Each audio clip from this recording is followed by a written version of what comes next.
Good morning, good afternoon, and good evening, everybody. Thank you for tuning in to another Supatease video. And this class is taking PvP by storm. Dots are back. Dots are fashionable here in Shadowlands Season 4, and that is the Affliction Warlock. And it's a bit of a war as to what is going to be the best specialization to pair up with the Affliction Warlock. I am doing my best to make Necrolord Balance Druid the top contender for that spot, and I've been having tremendous success climbing the ladder very rapidly with this composition. Necro Balance Druid, Affliction Warlock, Restoration Shaman. I do believe you can interwing the Holy Priest as well in this composition to provide power infusion to the Warlock, as well as the Chastise Stun to open up kill conditions for this composition.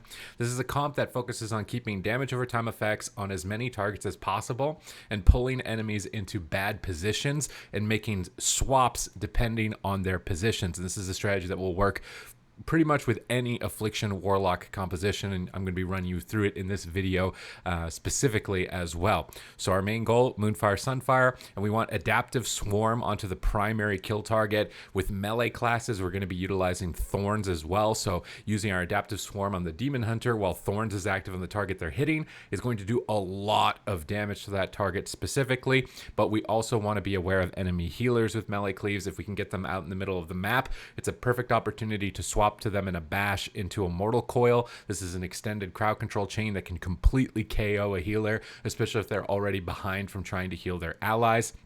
The main goal at the start of this composition is to protect your Warlock, make sure that they can get their nest down. This is their gateway, this is their portal, so you want to run forward with Typhoon, you want to run forward with Earth Crab Totem, and you want to be knocking the enemies away and preventing them from getting to the Warlock immediately. Once we've got that nest down, it's time to get dots up, reposition, and spread out. You never want to stack up as this composition with an Affliction Warlock. You want to stay far away from your allies. We've got dots onto both of the melee DPS, we've got Adaptive Swarm rolling out onto the Demon Hunter, and we've activated Thorns. So this is going to redirect a lot of damage. Now we want to get into Eclipse so we can start spamming out our Star Surges, stacking up our Moonkin Aura, and as that Shaman starts peeking out into the middle of the map, we want to be poking dots. We're going to activate Lunar Eclipse and immediately Celestial Alignment. This will get 2 Fury of Elunes, which is going to fuel up and pump all of our Astral Power. We're also proccing our Covenant ability here, which is giving us 18% more critical strike chance on top of our Moonkin Aura ramping up. That's why all these numbers are just critting all over the screen, and this is where we can see the Shaman is gone in the middle of the map. This is the best time to swap to the Shaman,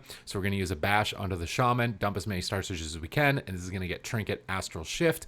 Then our healer, which is the main target, is going to reposition out into the open, pulling the Shaman, pulling the Death Knight, pulling the Demon Hunter into midfield, and we want to assist our Shaman surviving now that we've blasted all of our damage out, so focusing on Cyclones or Fears or Roots during this time, depending on what diminishing return, as well as off healing. You want to make sure your Starfall is rolling and calling in the star bombs from the sky so that your allies can run through them, pick them up, and knock enemy attackers. Shaman runs in the middle of the map, so we can Cyclone the Shaman. We can start going after the Demon Hunter a little bit here with Blur. We're going to be using our Feral Wild Charge, even just guaranteeing a little bit of extra crowd control with our Incapacitating Roar, giving Stampeding Roar to our Shaman, trying to do whatever we can to assist them with getting away while still maintaining dots on the Shaman. Demon Hunter are our primary targets, and as soon as we have Thorns, we want to be activating our Eclipse. We want to be getting that Thorns up as soon as possible to get as much pressure here as we've gotten Blur out of the way. So I'm dumping Star Surges currently, trying to maintain my Moonkin Aura so all of our dots have a higher crit chance. We end up getting stunned because we're stacked. Big mistake. Do not want to stack as this composition,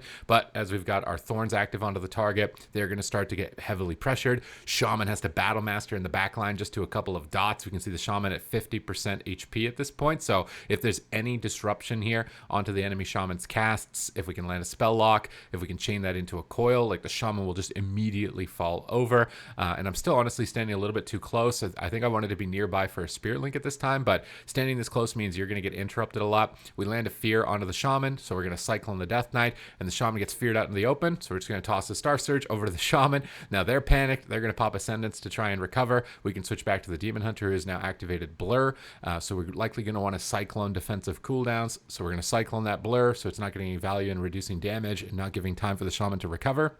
It's also a double dip because our shaman was stunned, so we're preventing damage during that stun lock as well. In this position now, we've got bash up. We've got a good opportunity to do a lot of damage. We're just going to in-cap roar. We're going to bash the demon hunter defensively, knock him away with Typhoon, and when he gets knocked up by the starburst, he actually goes further distance away. And then we're going to bear root the demon hunter, just keeping them away from our shaman as much as possible while still trying to maintain maximum dot uptime as we can. And we're constantly moving side to side out in the open so that the restoration shaman has to come out into the middle of the field. When that restoration shaman is in the middle of the field, we can then get dots onto the shaman and continue to apply pressure there. So here we can see the shaman out in the open. We're repositioning, we're casting cyclones, we're getting control of the DPS.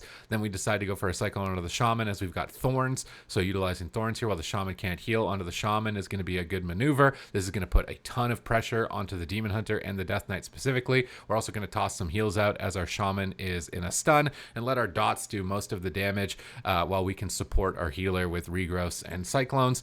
And here we're repositioning, pulling in a direction so that the enemy shaman has to come off the corner, as we can see with their healing tide around the side. We want to snipe healing tide totem. That's a big counter to our composition and the type of damage that we do, so very important to kill healing tide as soon as possible. Shaman has fallen behind from dispelling an unstable affliction, and here pressure onto our shaman. We can see enemy cooldowns active above their health bars, so we want to be cycloning. Even if we don't get the cyclone, getting interrupts out of the way so our shaman can cast heals is still really high value.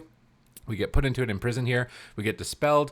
We go for an adaptive swarm, and then immediately going back to cyclones. We want to min-max those DRs, get the interrupts out of the way because our shaman doesn't have a lot of defensives. They've already used Astral Shift. They've already used Earthen Wall, so their defense is getting kind of limited here. I want to make it as easy as possible for them to survive while our Warlock focuses on getting dots onto targets, and then we can set up some burst damage on a swap later on. And we are bouncing between most of the Demon Hunter and the Shaman. I would say Death Knight is probably one of the hardest classes still to kill in the game, even despite the nerfs that it received defensively to magic damage. So you do want to keep them dotted just so that they may have to use a runic power for Death Strike rather than Death Coils. But main goal is going to be Shaman or Demon Hunter. We get Astral Shift from the Shaman here. Our Warlock's just kind of soloing the Shaman off in the corner with Rot Pressure, and I see him getting that damage. So we're going to snipe Grounding Totem off. We've got a bash. We get full dots. We fear the Shaman. The Shaman trinkets a fear, and that's going to be a big mistake. We can bear root them, coil them out of the anti-magic zone, drop a bash just for good measure, and the Demon Hunter is not getting there in time to save them with darkness.